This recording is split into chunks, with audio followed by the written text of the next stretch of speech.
ing'orita Ma TV amu enang ena. Pia kila mtu aseme jina tafadhali.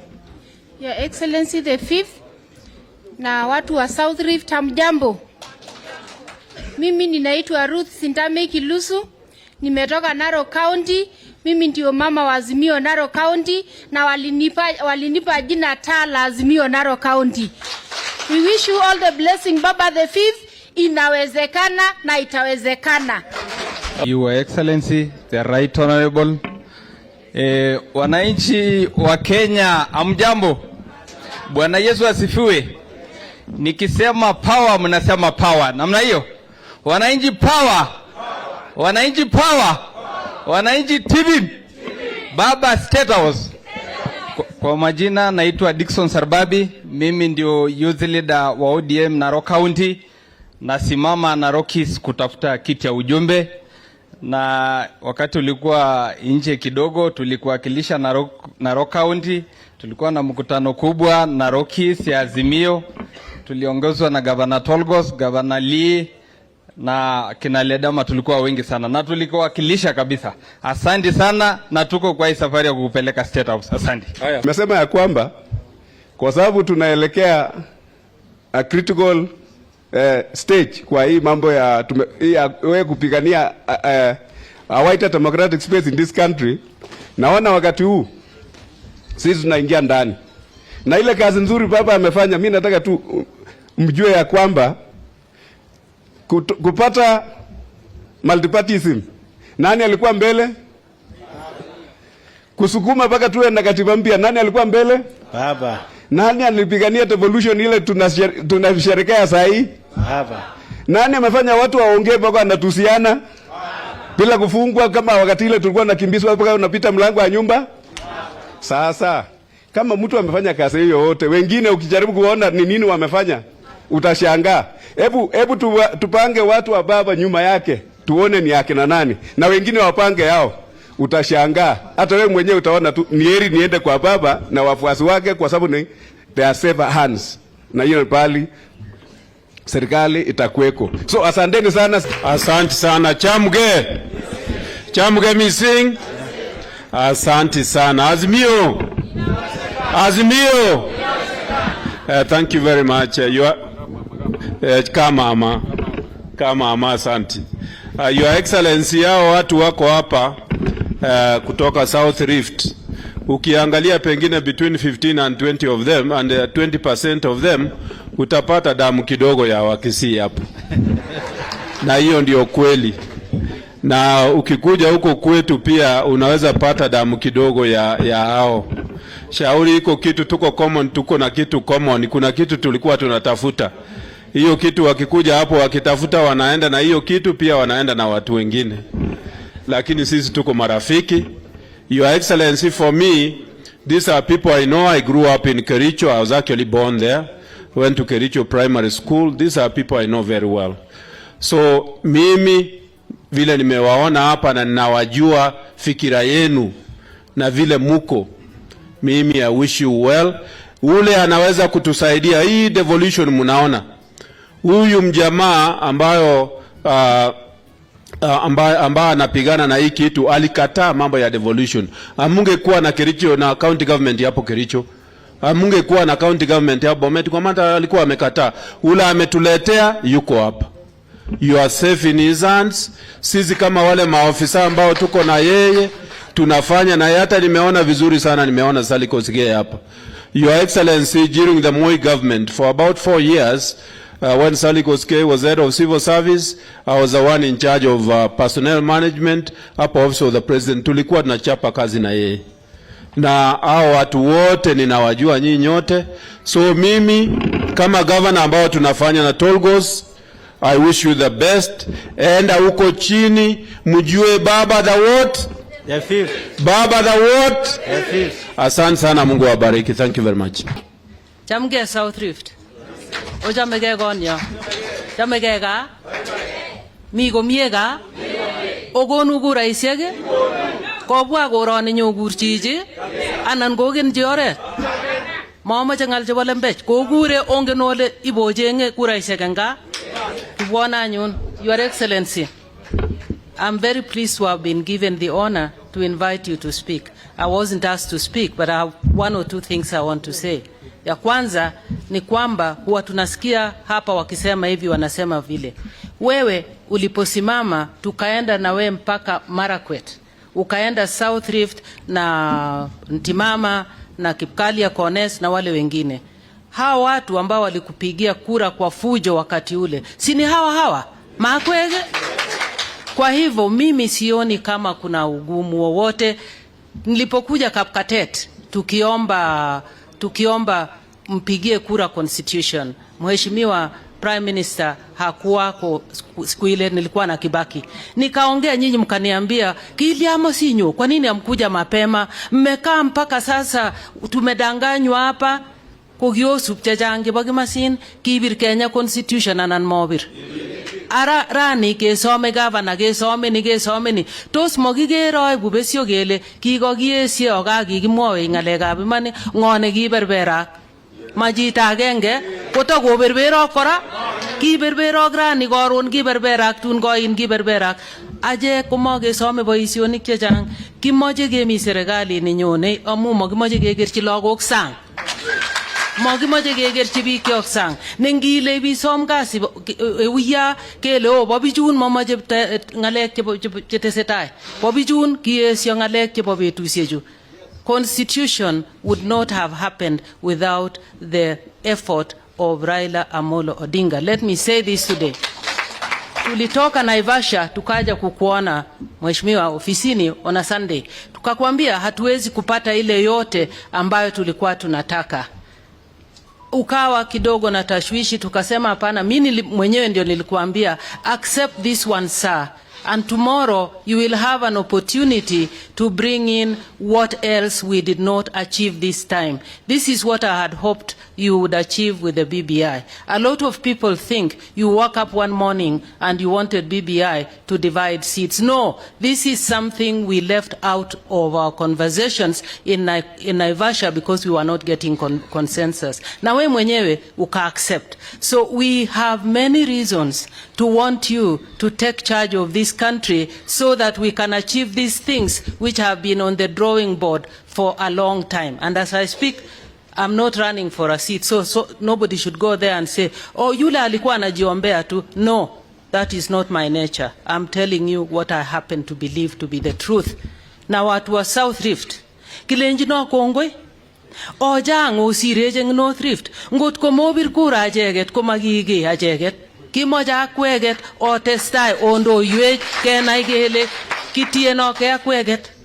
Aranyona ne South Rift nyosome komnye aribe, ogurtu yete ngap katet akericho anyone kamwawa kolenjo kanyone kimutu jiji kibwane tugul sikielezana ak tuguk chechang chemokimuchi kemwae yu kakomwa Ramenjo kole kimi ngalekab fertilizer ingen Honorable Gumo kole kingomanda jiji ngap agriculture awe nyale nawo en Eldoret ko agena Ramenjo kakoumbi chungu nzima kumye ngala chekemwoe pole pole amu wakati ule kokikikono biikab North Rift olin si omwochi arap Tolgos kikikochi 3,500 shillings per bag of maize for those 3 years. So all those things can be done, but they can only be done with a leadership that listens.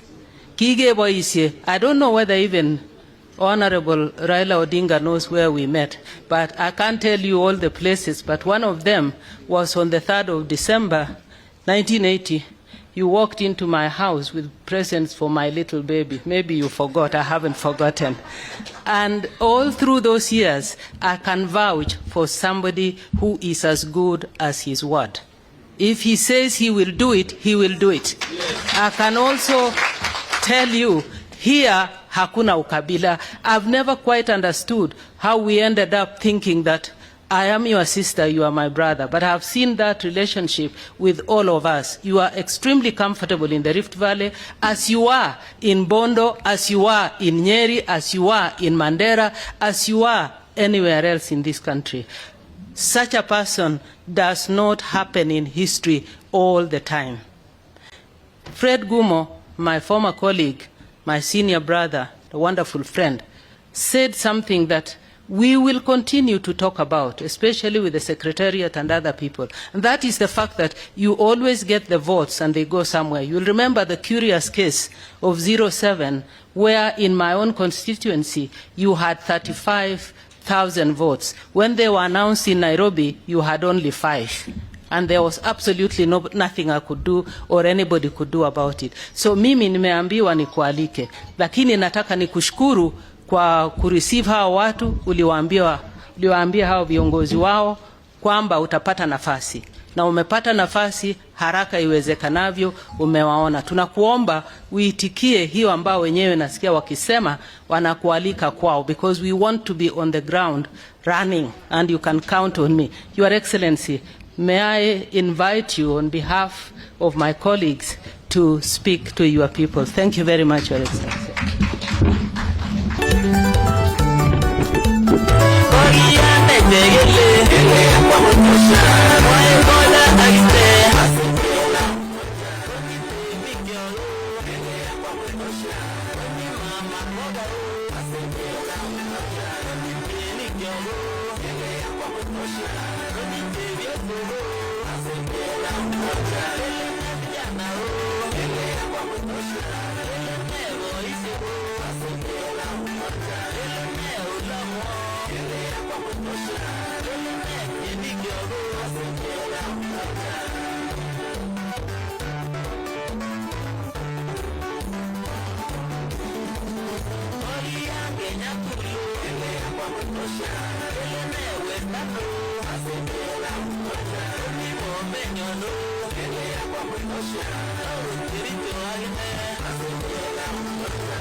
Asante.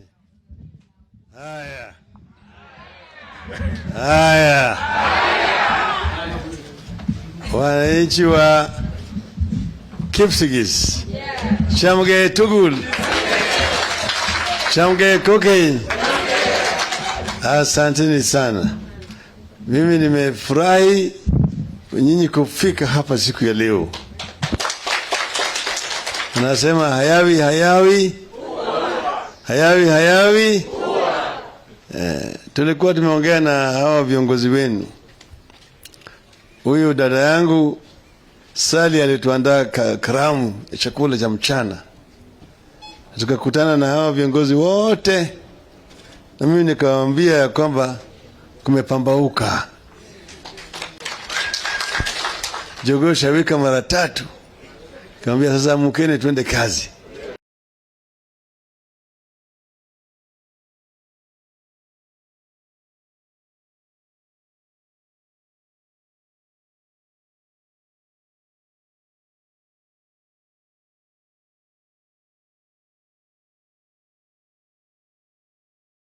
Na nyinyi mnajua vile mimi nimekuwa na nyinyi hapo.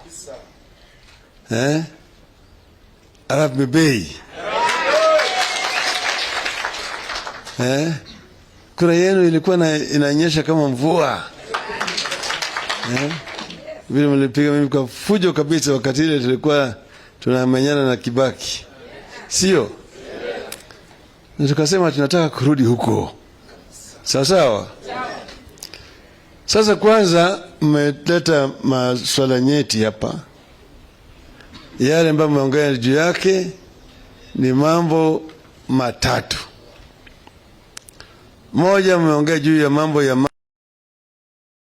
mato.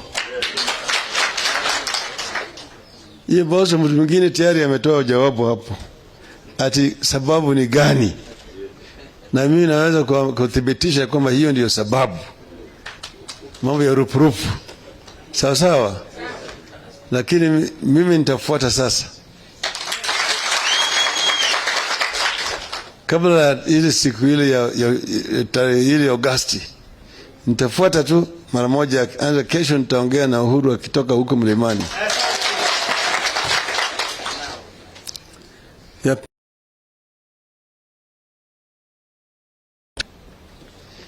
Referral hospital 6.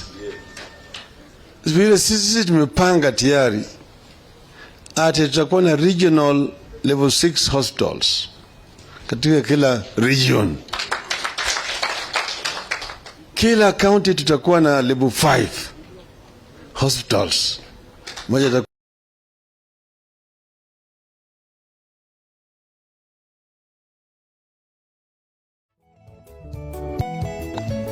mpango ya pesa, utumizi pesa ya kuanzia mwezi wa Julai mwaka huu mpaka mwaka ujao.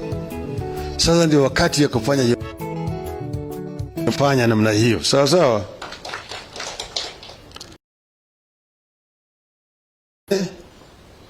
Mmeongea wale ambao walitolewa Mau, na vile mnavyojua mimi mwenyewe ndio nilisimamia mambo ya Mau. Nilisema iko watu ambao waliingia pale sio kwa kupenda kwao, lakini kwa sababu ya ukosefu ya ardhi. Hakuna mtu ambaye anajua historia ya nchi hii ambaye anaweza kusahau dhuluma ya kihistoria ambayo ilifanyia watu wa Kipsigis. Naongeanga juu ya mambo ya ardhi huko Pwani, hapa Central na hapa Rift Valley. Manake walipokuja pale walichukua ardhi kubwa kaweka shamba ya chai settlers, na kuna compensation. Sasa ukitembea na mimi pita kila mara kwa mara na ndege hapo, unaenda eneo kubwa ni mashamba. Sasa wananchi wamekwenda wamefinyika hapa na pale, hakuna mahali ya kuenda. Na kuzaa vile vile wanajua sana kuzaa, wanajua sana kuuliza maswali usiku. Sasa ndio sababu watu wanahangaika namna hiyo.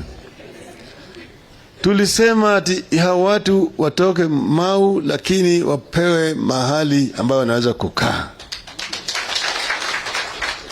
Na kulikuwa na mashirika mingi, DFID, USAID, hata Wajerumani, hata Wafaransa ambao walikuwa tayari kupea tatu hao watu. Tulikuwa tumeshapanga kila kitu. Lakini sasa wanasiasa wakaenda pale, wakaona sasa hii nafasi ya kwenda kupiga siasa. Wanaingia kukimbia kule na mahelikopta. Msitoke, msiende, kaeni hapa nje. Mkae hapa, kuna nini pale mnaenda? Tunachukua serikali. Sasa wao watu walikatazwa kutoka kwenda pale ambayo tulikuwa tayari tumeshatanganiza. Mimi nimeenda pale mpokea, nikaongea na mzungu toka kwa hii shamba, tukalipana na yeye atoke. Ilikuwa pale ya kuwaseta hao watu tulikuwa tumetengeneza. Lakini fitina ya siasa ndio ikafanya hii maneno kabaki vile kwa namna hiyo. Shame on them. Sasa wanakuja kusema ati sasa wanataka kuangalia mambo ya watu wa Mau.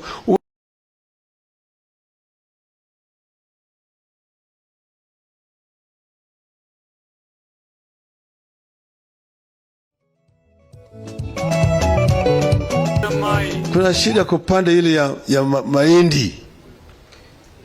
Na shida zaidi kwanza hapa kwa upande ya mbolea. Manake wao wenyewe ndio watu wa serikali pande moja, na pande nyingine wao ndio wafanya biashara ya kuleta mbolea. Wakikuja namna hii wanaingia hapo katikati, ndio wanapandisha hiyo bei ya mbolea. Sasa mbolea imefika shilingi 6,000 kwa gunia.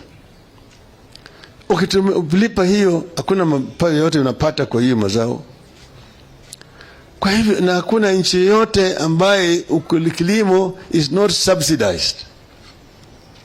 Kwa hivyo sisi tumesema tutarudisha bei ya mbolea chini ifike pale hivi. Na hata wakati hii tayari nimeongea na Uhuru, na Uhuru ametafuta pesa, mtaona kama bei ya mbolea inarudi chini kabla hajatoka kwa ofisi. Hajatoka kwa ofisi. Alafu tangine ni kutafuta soko kwa bidhaa ambayo inatoka kwetu. Nimesema juzi ati Kenya imekuwa na mapinduzi 2 katika historia yake. Mapinduzi ya kwanza ilikuwa ya kuleta uhuru. Hiyo ilitoa utawala ya mkoloni akaenda. Hiyo ilikuwa ndio mapinduzi ya kwanza. Ya pili ni ya katiba mpya. Na hii mnajua vile mambo ya katiba mpya ilikuwa mzito. Ilikuwa kusema ngwe ndani. Ngwe ndani. Siku hizi wewe unaweza kutusi Rais Uhuru namna hii na unarudi nyumbani, unalala nyumbani na bibi yako. Wakati ile ambaye Simba ilikuwa ina meno na makucha, ukisema namna hii ndani. Sasa sisi tuko na Simba kibogoyo ambaye tayari meno imengolewa, makucha vile hana. Sio? Hiyo ilikuwa ni mapinduzi ya pili. Sasa Kenya inahitaji mapinduzi ya tatu, ya mwisho, na hiyo ni mapinduzi ya kiuchumi, the economic liberation of Kenya. Hiyo ndio tunataka kuleta. Kwa hivyo hii mabadiliko tunataka sasa sio tu ati mtu Uhuru atoke kwa ikulu, Raila aingie. Hapana, tunabadilisha mambo mengi zaidi. Na haya nyinyi mtaona ile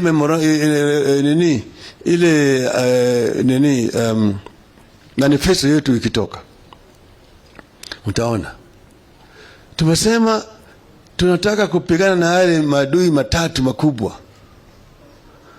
Wakati walikuwa wanapigania uhuru, walikuwa nasema nataka mzungu atoke, Mwafrika achukue hatamu, tupigane na maadui wetu matatu makubwa: ugonjwa, ujinga na umaskini. Miaka ni 58 sasa, wale maadui bado wamo, sio? Bado wamo wale maadui, na tusipobadilisha mwenendo hata miaka 50 zijazo tutakuwa bado hapa. Ndio sababu mpaka tubadilishe mtindo. Sasa mimi nasema hii ndio tunataka kuleta.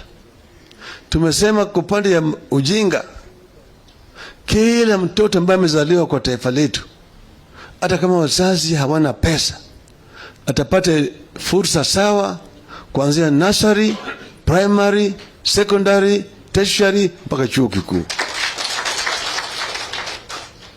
Na kimaliza masomo namna hiyo, apate kazi ya maana pale ambapo anaweza kupata riziki ya kubadilisha hali yake ya kimaisha.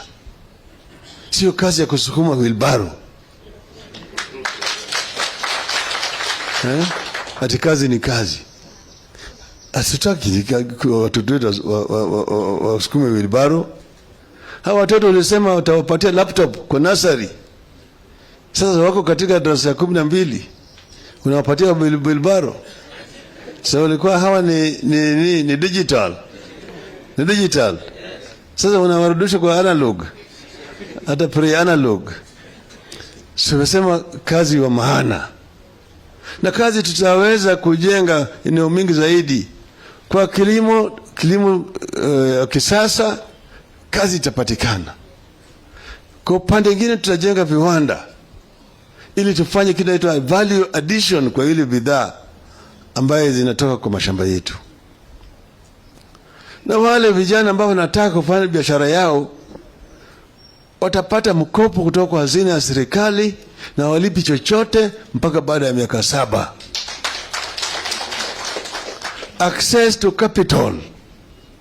Ili hawa vijana na kina mama badala ya kuwa waajiriwa watakuwa waajiri. Instead of being the employees, they will be employers. Hiyo itazaa vile kazi mingi sana kwa watu wetu. Na tutaweza kubadilisha hali ya maisha ya watu wengi katika taifa letu. Upande ya kazi, pesa mfukoni. Alafu tumesema kuna wengine special category ya watu, wale wa mama ambaye wana watoto lakini hawana mabwana, single mothers, single parent mothers. Yeye labda bwana alifariki, amebaki mjane.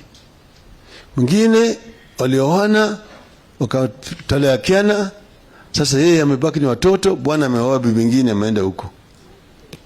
Mwingine alidanganywa na kijana, nakupenda sana, nitakuoa, lakini tuendelee kufanya kazi. Kufanya kazi, sasa kijana akamtoroka, amebaki na watoto. Hawa mama wanahangaika sana, na hawa watoto wanapata shida hata upande wa elimu. Tumesema this is a special category ya Wakenya, watapata msaada kutoka kwa serikali. Alafu kuna wengine ambaye hawana mapato yoyote, wale ambao wanaweza kuita si hata maskini, fukara, hawana mapato yoyote, hoi hai, na sio kupenda kwao, kwa hali ya maisha. Mwingine hana shamba, mwingine hali ya anga imekuwa mbaya, kumekuwa kiangazi, mimea imenyauka, njaa imekuja katika maisha yao, bala njaa. Mwingine alikwenda kutafuta kazi mjini, hajapata kazi, amepiga lami, viatu vimetatuka, hana chochote. Mwingine alikuwa anafanya kazi, amefutwa kazi. Mwingine kampuni alikuwa anafanya imefilisika, hana mapato chochote, hata kodi ya nyumba hana chochote. Hao watu ni special category ya watu wetu. These people, kule Marekani, hata huko Ulaya, hata kule Brazil, hata kule India, kuna msaada ambaye wanawekwa kwa mpango ambao unaitwa Social Protection Program. Social Protection Program. Mara chini ya katiba yetu mpya itakani Mkenya alali na njaa. Tutasema tunaleta Social Protection Program kwa jamii ambayo hawana mapato yoyote, watapata kutoka kwa serikali na wanajulikana. Hiyo hesabu tumeshafanya. Watapata kutoka kwa serikali kila mwezi shilingi 6,000. Sawa? Hiyo kuwasaidia. Wale wanasema ati hakuna pesa, hiyo ni porojo. Hiyo sio porojo. Raila Amolo Odinga ameshakuwa waziri mkuu wa Jamhuri ya Kenya. Najua pale pesa iko. Pale wanapenyanga hao watu, anaingia kwa hazina zetu na kuiba pesa zetu. Mimi najua hao watu wanapenya. Uhuru alisema kila siku wanaiba bilioni 2. Kila siku wanaiba bilioni 2. Mimi najua pale wanapenyana nayo na kuiba hiyo pesa. Nitaziba hizo mianya zote.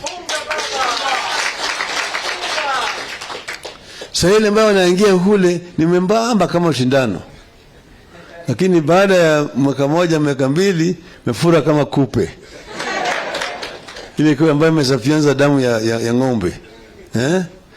Sasa wanatoka pale amebeba pesa na magunia. Anakuja. Ati wanataka kufanya harambee kwa vikundi ya vijana. 5 milioni. Nataka kufanya harambee kwa vikundi ya kina mama. 5 milioni. Anataka shule ile haina basi, peleka basi kwa shule 10 milioni. Pande lingine ameingia kwa kanisa, askofu yuko hapo, yeye mwenyewe kwa sasa Mkristo kushinda askofu. Ati fungeni Mariko sura 10 namba 2 inasema nini? Sasa baadaye ati askofu hana gari 10 milioni. Kila mwezi jamaa anatumia shilingi 100,000 na mshahara yake ni 2 milioni. Hiyo ingine inatoka wapi? Hata Safaricom haiwezi kufanya harambee namna hiyo. Pesa hiyo. Anasema tu Raila ana pesa na mchoyo. Wewe umetoka Raila anapata pesa wapi? Hiyo pesa inatakana iwe kwenye hazina ya taifa letu, itumike kusaidia wananchi wetu. not as charity but as of their right, na hii tunaweza kufanya. Kwa hiyo mimi naambia nyinyi ya kwamba tunataka tusaidiane pamoja. Mimi sitaki wafuasi, nataka washirika. Tunatembea sambamba, bega kwa bega, sawa, bamba kwa bampa.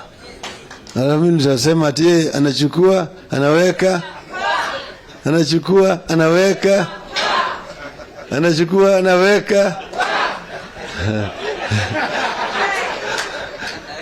Sawa. Kwa hiyo sasa mimi nasema mumani alika nije, sio si nije. Hata yeye anatoka Shongeroi huyu. Shongeroi, si mimi nimejenga kanisa huko, fanya rambi huko kwa nini na yule mzee ukitoka Liteni huko nilikula kwa nyumba yake. Kimetu huyu nilikuja shehe kwa bomo yake. Sawa. Na si nilijenga barabara. Ni barabara mingi hapo mimi nilipanga. Kwanza nilipotoka huko nikaweka Kipkalia. Simeweka Kipkalia huko. Nilitembea na Kipkalia kila mahali. Hata Kapkateti mimi nitakuja. Kile pale. Simeona huyo Tengetu huyo. Nimeweka yeye hapo kwa ofisi ya headquarter ya chama ya ODM. Tunafanya kazi hapo.